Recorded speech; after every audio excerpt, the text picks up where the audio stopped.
et du président du consistoire central pour les questions d'abattage.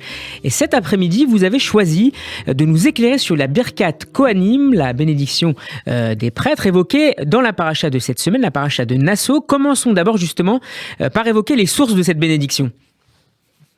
Eh bien, ce sont 3 versets dans la paracha de Nasso qui sont bien connus. Il y a Hashem Ishmerecha, il y a Hashem Panav Elecha, Issa Hashem Panav Elecha, Ve'asem Lecha Shalom. Donc 3 bénédictions. L'ordre a été donné à Moshe, qui l'a transmis au Kohanim. Mais effectivement, au temple de Jérusalem, cette bénédiction se disait tous les jours par les Kohanim. Aujourd'hui que le temple a disparu, nous la prononçons encore dans nos synagogues avec différents rites possibles. Oui. Certains le font tous les jours en Israël, certains ne le font que les jours de fête. Alors il y a différents usages.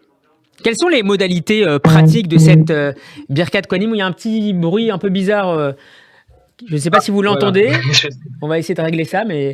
Oui. Alors, voilà. Bon, en tout sur cas, les modalités. En tout cas, voilà, sur les modalités. Alors les modalités, effectivement, le Kohen va enlever ses chaussures, car là on va mimer ce qui se passait au temple de Jérusalem, les pieds donc au sol, comme le Kohen au temple de Jérusalem avait les pieds directement posés sur le sol Kodesh, sur le sol saint.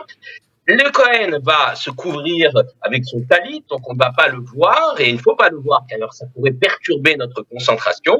Et puis il va écarter les mains comme cela, pour faire passer donc la bénédiction comme une lucarne, une fenêtre à travers laquelle la bénédiction de l'Éternel va passer.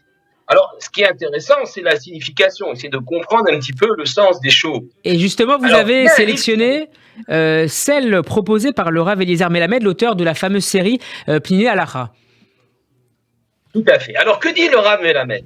Il nous explique que cette Birkat Kohanim a pour but d'enraciner la Emouna, la foi, dans le cœur de chacun d'entre nous. Pourquoi ? Pour pouvoir obtenir la bénédiction de l'Éternel, il faut la susciter. Il faut avoir une volonté de se rapprocher soi-même vers le Créateur, ce que disent nos sages.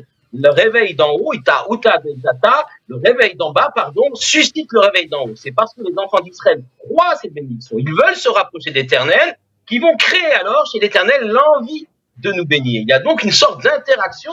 Et d'ailleurs, lorsque les Bnei Israël, ceux qui ne sont pas Kohen, les Juifs qui ne sont pas Kohen, dans la synagogue répondent Amen, ils écoutent consciencieusement, ils participent aussi à cette grande mitzvah. Et puis, je voudrais parler aussi des mains, comme ça, des 2 mains, des mains qui sont projetées vers l'avant, ce qu'on appelle Nessiat Kapayim.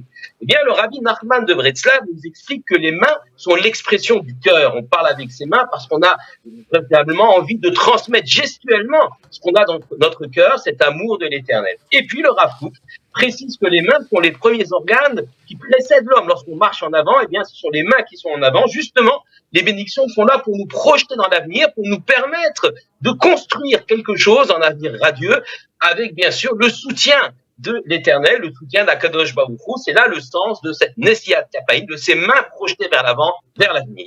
La Birkat Kohanim expliquée par le rabbin Bruno Fison. Merci à vous, monsieur le grand rabbin. Shabbat Shalom, votre chronique est à retrouver évidemment en podcast sur radioj.fr. À jeudi prochain. Radio J.